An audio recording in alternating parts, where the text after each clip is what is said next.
Yuck, what is that? My lunch. My mom made it. It's adobo chicken. More like a dodo chicken.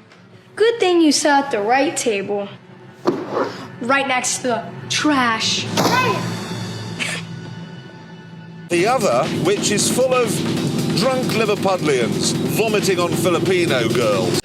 We don't test any of our products on animals. We use Filipino children. See, it's just easier for me, I think. 'Cause also, if I get really dark, I'll start to look a little Filipino. It wouldn't match. You know what I mean? Start getting darker as the, you know what I mean? No, I don't. More kids. Yeah, I think about getting a Filipino mail order bride at this point. I mean, Kapag mag-order ka ng bagay, binabayaran. Kaya ang sagot ko sa kanila, hindi for sale ang Pilipinas, maski sa mga Hollywood actors. Ito'y kabastusan para sa ating mga kababaeng Pilipina, no? We should be responsible enough. Hindi basta makapagpatawa lang sila. What's going on here? Not a lot, I'm afraid. Our chums up the road wanted to see if we could make their Filipino maid with our northerner, but he's not having any of it. Come on, Clyde, mount her. You, present your rear. Hello.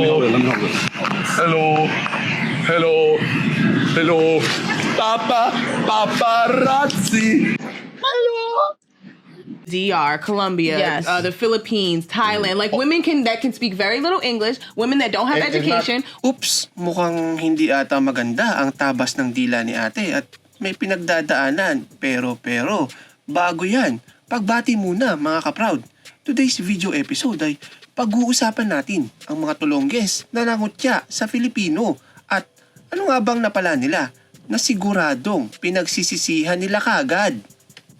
Una na dyan ang eksena sa Chinese TV series na Make My Heart Smile, kung saan tinawag na mukhang katulong na Pinay si ate girl sa kanyang pamimili ng damit sa fitting room. Compliment ba to o pangungutya?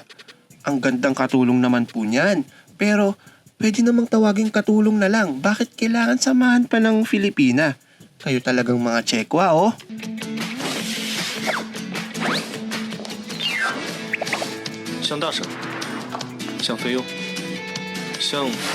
Social media was abuzz with the controversy surrounding Kuwaiti influencer Sondos Al-Katan and her comments regarding Kuwait's rules on Filipino domestic workers. Karma is real. Yan ang nangyari sa isang Kuwaiti influencer matapos umani ng batikos ang kanyang post patungkol sa pagtanggi nito sa panukalang bigyan ng isang araw na pahinga ang mga Pilipino domestic helpers sa Kuwait at bigyan din sila ng karapatan na panghawakan ang kanilang mga pasaporte.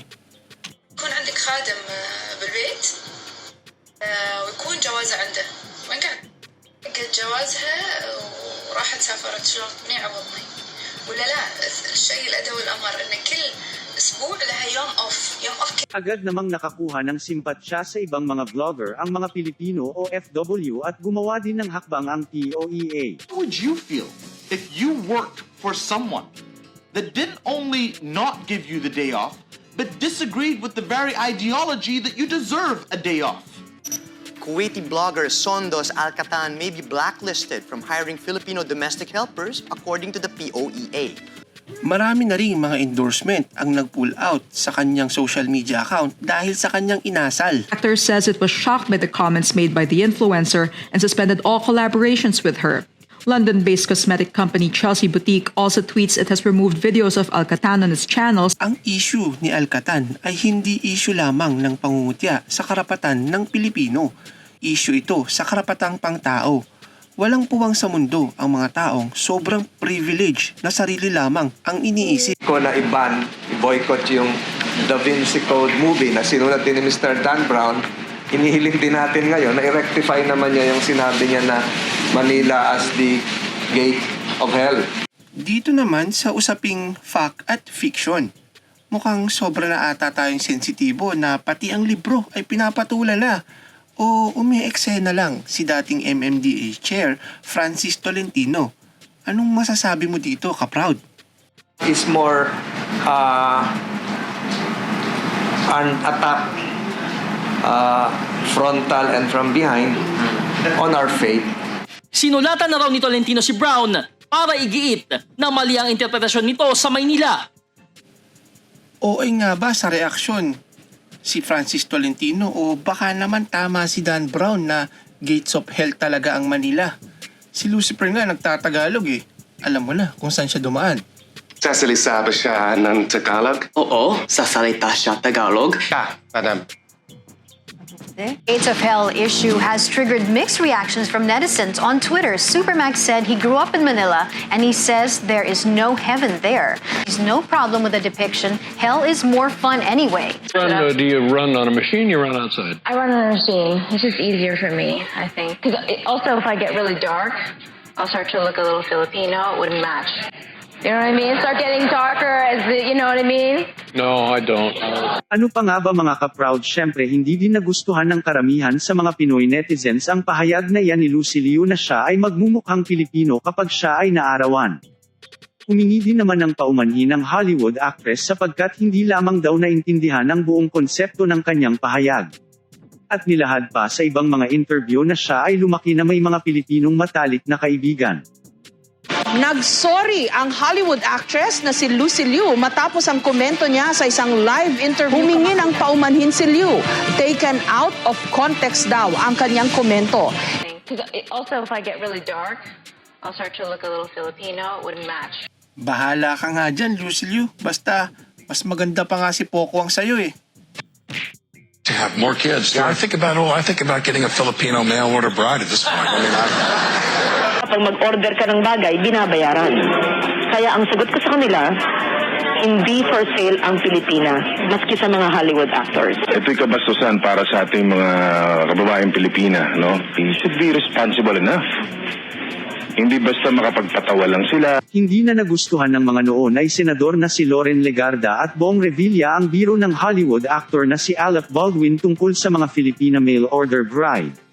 Hinamon pa ni Senador Bong Revilla ang Hollywood actor kung papasyal ito sa Pilipinas noon. Pumunta siya dito nang matalupan siya ng buhay. Hindi naman mawawala ang pangungutya ng ilang mga celebrity sa ibang bansa sa ating Filipino-English accent. Okay. Pero nagpo tayo like ano?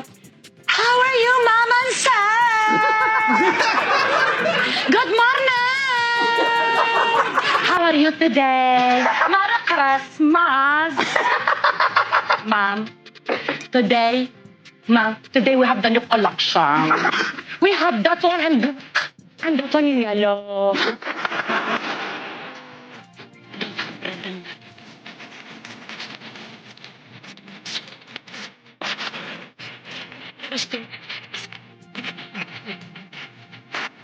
동남아식은요 조금 발음이 돼요. A little bit dusty.